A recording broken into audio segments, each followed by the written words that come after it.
Welcome to Janet Teaches DRU Yoga Safety Techniques video. So I just wanted to go through with you some very basic but very important ways of using your body when you're using yoga postures or sequences or stretches.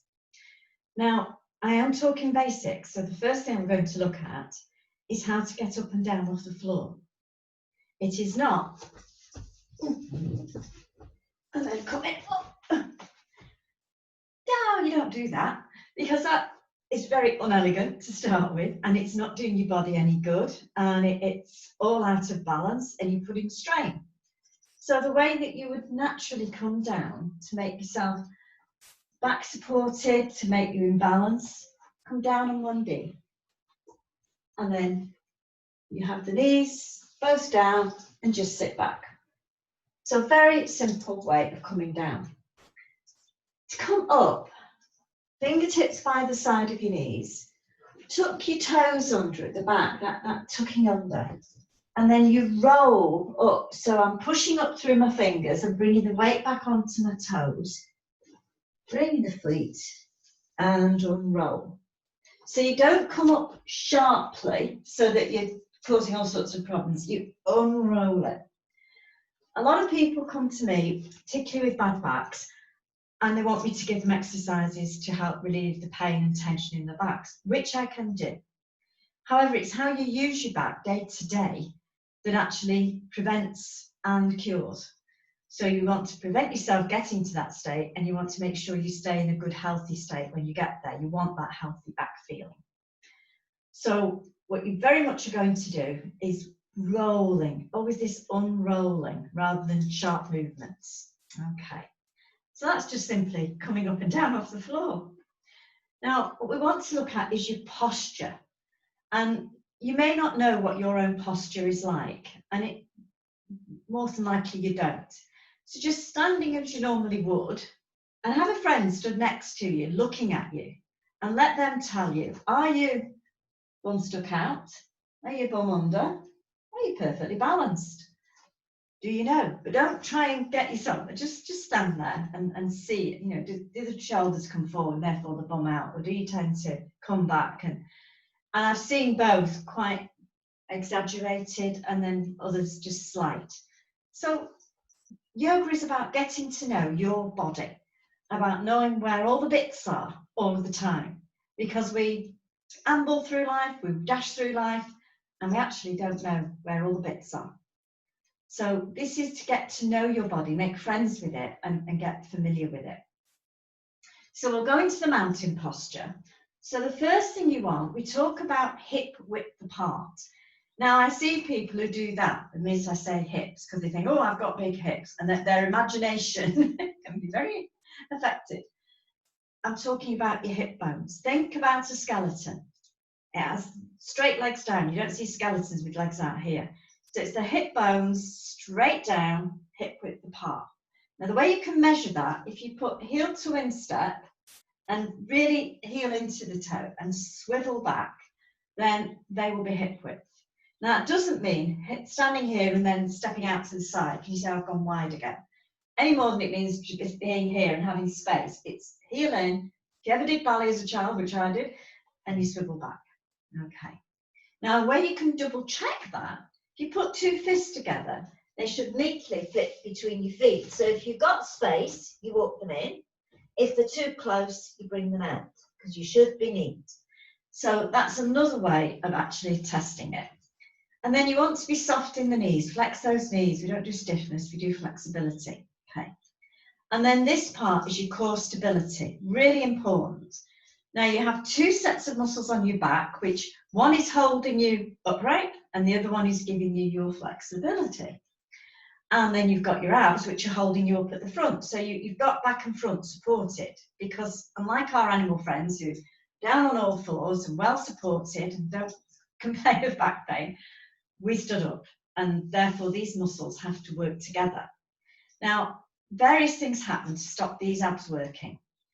Ladies, I'm afraid nature plays a very cruel trick, because when you're pregnant, when you really need your abs more than ever, they stop working. There's a chemical reaction, the abs stop working, and that's why there's an awful lot of strain on the back, because if these aren't working, then the muscles on the back, there's one holding you up. The flexibility have also got to work to hold you up, and then you've got back pain, because there's nothing happening at the front. It's all being pulled from the back. Now, anything can cause that. When I was 11 years old, which is a long time ago, I had appendicitis, and in them days you got a great big cut, and that literally cut off message from brain to abs to say it's okay. So in that instance, you then have nothing happening here, so you get the bad back and you get the floppy tummy. And it can be just general bad posture that you stop using them, and they just don't know to do the work. So what happens is you go from having a nice straight back, nicely tucked in, to this kind of sticking out, or you're too much that way. If my natural one tends to be that, sticking out. Now, people often ask me, can I come to yoga and lose weight? I'm never going to promise you that, but we'll give you better posture, so you can go from there to there. So you've flattened without losing a pound, okay? So it's posture as much as anything. You've got this torso area. Now you want to lift up, literally stretch up through your waist, lifting the sternum. Really helps if you're short-waisted like me. Lift it up, but really stretch through. So you're feeling lifted. And then I want you to imagine you've got pockets on your back, and you lift and you roll and you drop the shoulder into the pocket. Lift and roll and drop the shoulder into the pocket. Loose arms, soft knees. And then you just imagine you've got a golden thread just pulling a bit further. So you're extending that spine. So your head's going up towards the heavens, your feet are firmly in the earth, just like a mountain. You are strong in that position. So hip width, knees flexed, arms soft, tummy in, tailbone under. You tuck it under that tailbone as if you're putting headlights on. You're lifting, you're curling, and you're opening up the shoulders. And that opening up of the shoulders, if you're just loose, you watch me, if I open up one and bring it back, you see how much further that shoulder is, how much that chest is open, and then do the other one. So it's not swinging the arms, it's just once to open up the chest. Mountain posture, Tadasana, okay? And practice it all the time, studying supermarket queues, doing a lot of that. So just practice standing in a queue, waiting for a bus, whatever it might be. Now, I've talked about hip width. There is also shoulder width. Now, shoulder width, in line with your shoulders. So just step to the side. So you're coming out a little bit. And you always use the shoulder width if you're working arms, you're lifting them up and down, doing anything. You want to be balanced. So you don't want the feet in and your arms working. It's shoulder width. And I will always instruct you when we're doing anything where you need to go shoulder width. But it's just that stepping to the side. So again, it's not this out here. It's hip width, stand to the side. And you can see my shoulders are in line with my feet. Still keep that good posture. Lovely.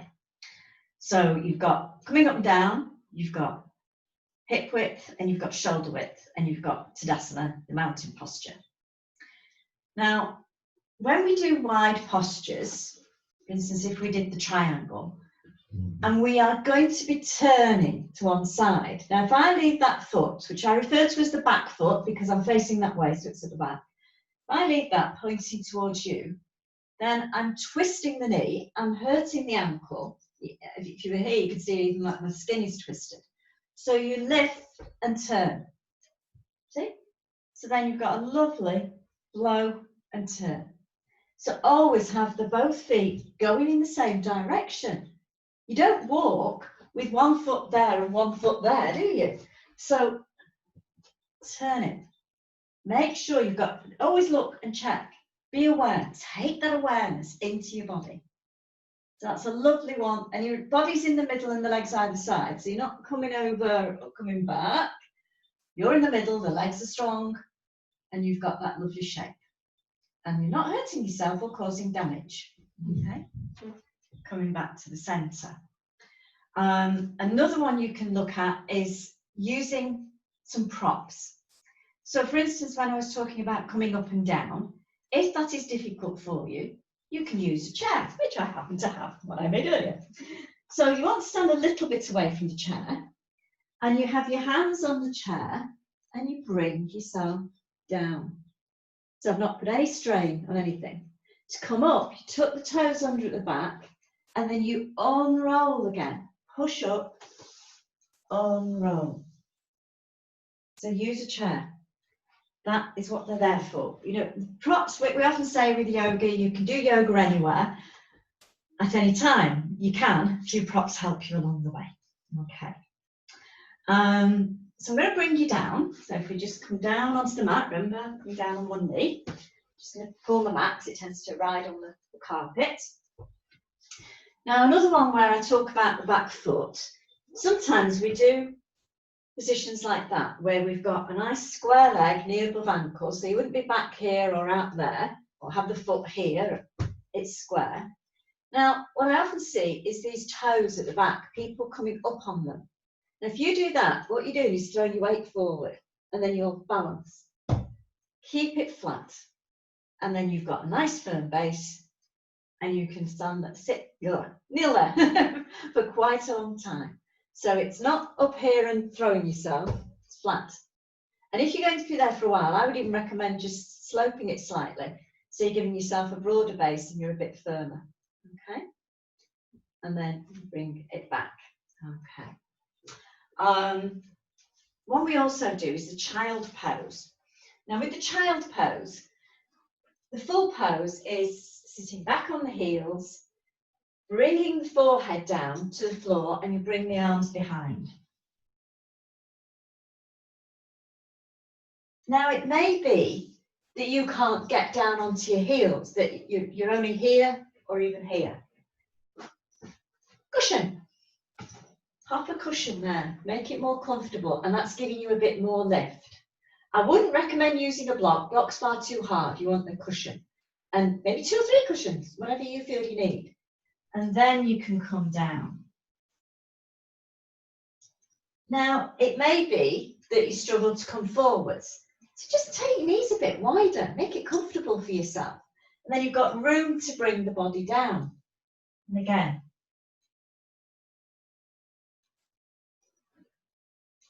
Now, if you find that you can only get a little way down, don't be kind of sitting like this, because you're just putting an awful strain on your neck. And the child pose is a relaxation pose. So on your elbows, and just support your chin in your hands. And it's the chin in the hands. Don't be doing this thing at the side of the head, because that's not supporting you. You want the hands, the elbows, to take the weight to the head. So there's no strain there whatsoever. Now, it may be the opposite. I'm just taking the cushion out for a minute. That you can get, to get your head down, you're sticking the bum in the air. That is just going to cause a lot of strain on your neck. So you do the same thing again. You come up, you support the chin in the hands. So always look after yourself. I see it in class where people think, right, I've got to get my head to the floor because everybody else has. Well, they haven't.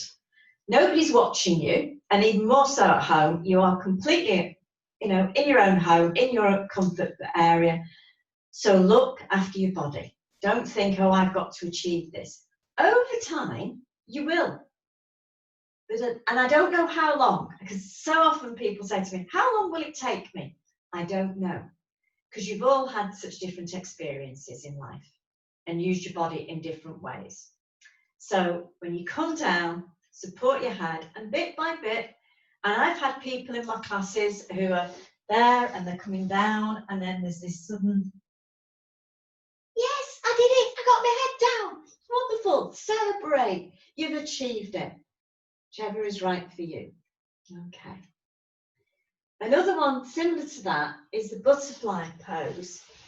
So when you're doing anything where you're sat, if I just show you sideways, if I'm just sat, see I'm curled, not comfortable, not doing my back any good, tummy all scrunched up, not a great position. However, if you lift yourself up onto your sitting bones and pull the flesh out from your bottom. See that straight back? You've got a flat base and a straight back. And that then allows you to come in. I'm just going to turn. So up on my sitting bones, pull the flesh out. Soles of the feet together. Draw them in, link the fingers, slide underneath, and just see how far down they'll go. Now, it's always about using the breath. Now, with this one, it's breath in, on the breath out. Imagine the breath just going to the side and gently lowering. And one of the things I talk about is the fact that I broke my back a number of years ago. And at that point, I could only get there. So yes, I've come a long way. Still got a little way to go. But I'm not saying to myself, by this time next week, I will have my knees to the floor, push them down. If anybody ever tries to do that, walk out. It's using the breath. This is where the type, breath in, breath out. Get used to using this at home where you're doing it, sat watching the TV, reading a book. Maybe start with a magazine with a lot of pictures. Maybe start with the adverts if you're watching the TV. Just getting used to it. Because I have people who come to their first class and they can get those knees down. And inevitably they will say to me, oh, I always sit like this. So whatever comes natural, but use the breath to release and relax. And this one is really good as well. If you've overindulged and you've got indigestion, it will get rid of it for you. And when you're coming out of it, don't whiz the legs up. Hands underneath your knees, draw them back in, and then always give a rub afterwards because they're going to need it. They'll appreciate that. Okay. Now, we also use straps. Okay. So straps come in useful in all sorts of ways. And one of them, if I demonstrate something called the piriformis stretch, which is stretching these muscles around here. Now, that is down on the back. I'm going to do the full thing. And you bring the hands and you pull in. Now, if you can't manage, if you can't reach, either through larger legs and bottom or through arthritis or anything like that, then you can have a strap and you can then pull it back. Okay? So the strap can do the work for you. Rather than you just sitting there doing, that's just having your hands, you're actually putting a strain on yourself and you are not actually achieving the stretch. Use the strap and back you come. Okay. Now another one, whilst I'm down here, just done without actually instructing you, is coming up off the floor when you are lying down flat. So if I'm laying flat and then I come up by doing that, oh, what a strain you're putting on your back. So you turn onto your side, hand down, bring the other hand and push yourself up sideways. And then you're up, I'm just coming up on the knees. So it's push up sideways. Now that's not a question of, oh, well, I'm really strong and I've got a long core, so I'm going to pull myself up.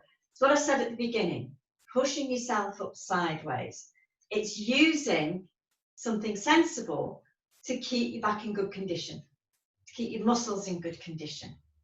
So I always use these things. That's how to get out of bed in the morning, you know? Use these things on a daily basis. I'll just put the strap to one side, rather than just thinking it's only in a yoga class. I see people in my yoga classes and they're coming up and down as I taught you at the beginning. We finish the class and they come up like this and completely forget everything I just taught them. It's how you conduct yourself in daily life. So think about that. And just one more thing is breathing. So as I said with the butterfly, the legs were open. Imagine on the breath out that the breath is traveling and releasing, traveling and releasing. So if you're doing a stretch and you feel the muscles a bit tight, and you don't forget you're always breathing in, remember, in and out through the nose. Breath in, on the breath out, imagine the breath going through that muscle and expanding it. So using the breath in that way allows you to gently relax, expand, relax, expand. So I hope those few tips have been useful, and please watch the other safety video as well, and more than anything, smile and enjoy your yoga. Thank you very much. Namaste.